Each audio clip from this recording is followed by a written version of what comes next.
plupart des rencontres homme-requin se terminent mal pour le requin. Mais de temps en temps, quand même, le requin, il a le dessus, je dirais, et il y a un certain nombre d'attaques de requins sur l'homme.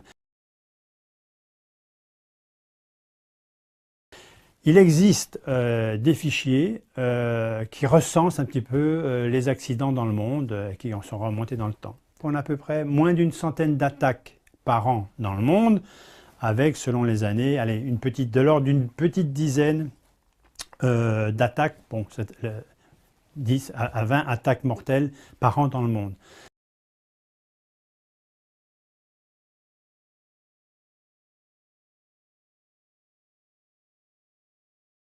Alors effectivement, individuellement, c'est un drame, mais si on traite ça d'une manière statistique et de dangerosité, on s'aperçoit finalement que les requins sont relativement peu dangereux et que ce sont des événements rares.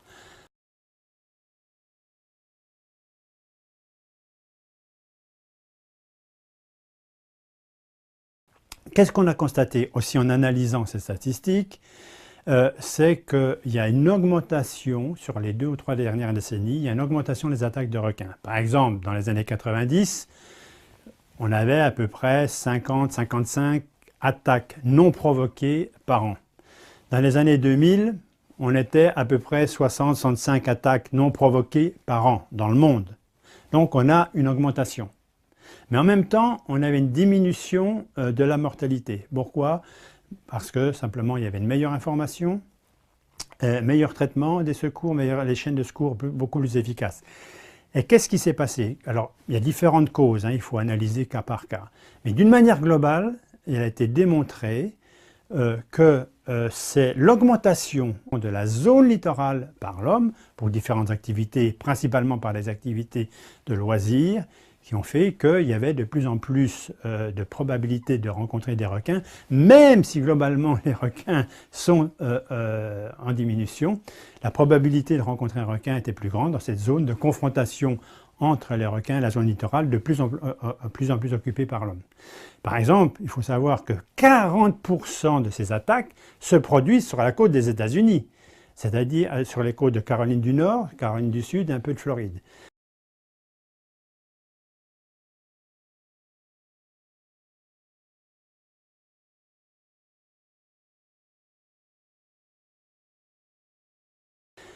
Et là, ça a été démontré d'une manière, je dirais, mathématique. Il y a une corrélation tout à fait positive entre l'augmentation de la population humaine, en particulier des gens qui fréquentent la zone pour les loisirs, et le nombre d'attaques.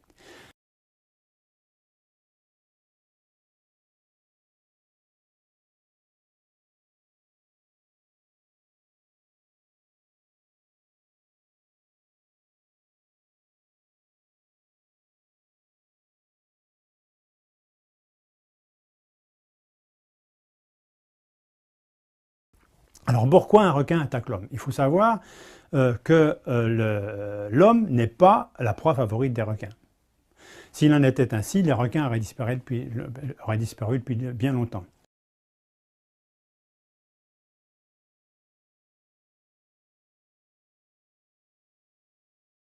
Ce sont vraiment des accidents. Il n'y a pas une volonté délibérée du requin à manger de l'homme. Quand le requin mord un homme, il ne sait pas qu'il mord un homme. Il n'a pas conscience que c'est un homme.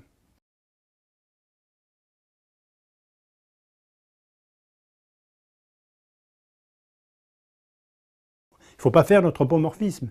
Simplement pour lui, c'est une proie. Il y a quelque chose qui se balade dans son environnement. Il goûte et c'est mangeable. Bon, il mange.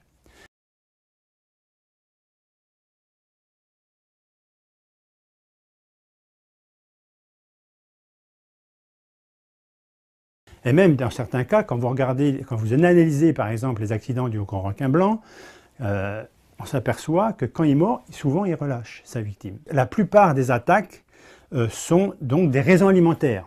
Il y a quelques attaques qui sont aussi des réactions de défense. Parce que vous avez des requins qui sont ce qu'on appelle, qui ont un instinct territorial. C'est-à-dire qu'ils ont une zone et s'il y a un intrus qui vient dans la zone, eh bien, il adopte un comportement un petit peu intimidant, un petit peu comme les chats qui font le gros dos. Voilà. Si l'intrus persiste, ça peut déclencher l'attaque. Il y a des cas d'attaque aussi quand il y a l'homme qui est venu perturber, par exemple, un comportement de reproduction. Vous avez des requins en groupe qui sont là pour se reproduire, et puis l'homme perturbe un petit peu, voilà, donc il y a quelques accidents. Mais la plupart des accidents sont d'origine alimentaire. Alors les requins sont des prédateurs, mais ils sont aussi parfois proies, puisque les requins les plus gros mangent les requins les plus petits. Alors on a quelques cas aussi anecdotiques où il y a des carangues ou des orques qui ont attaqué des requins. On a trouvé aussi des restes de requins dans certains estomacs de cachalots, mais on ne peut pas dire que les requins constituent le régime alimentaire de ces animaux.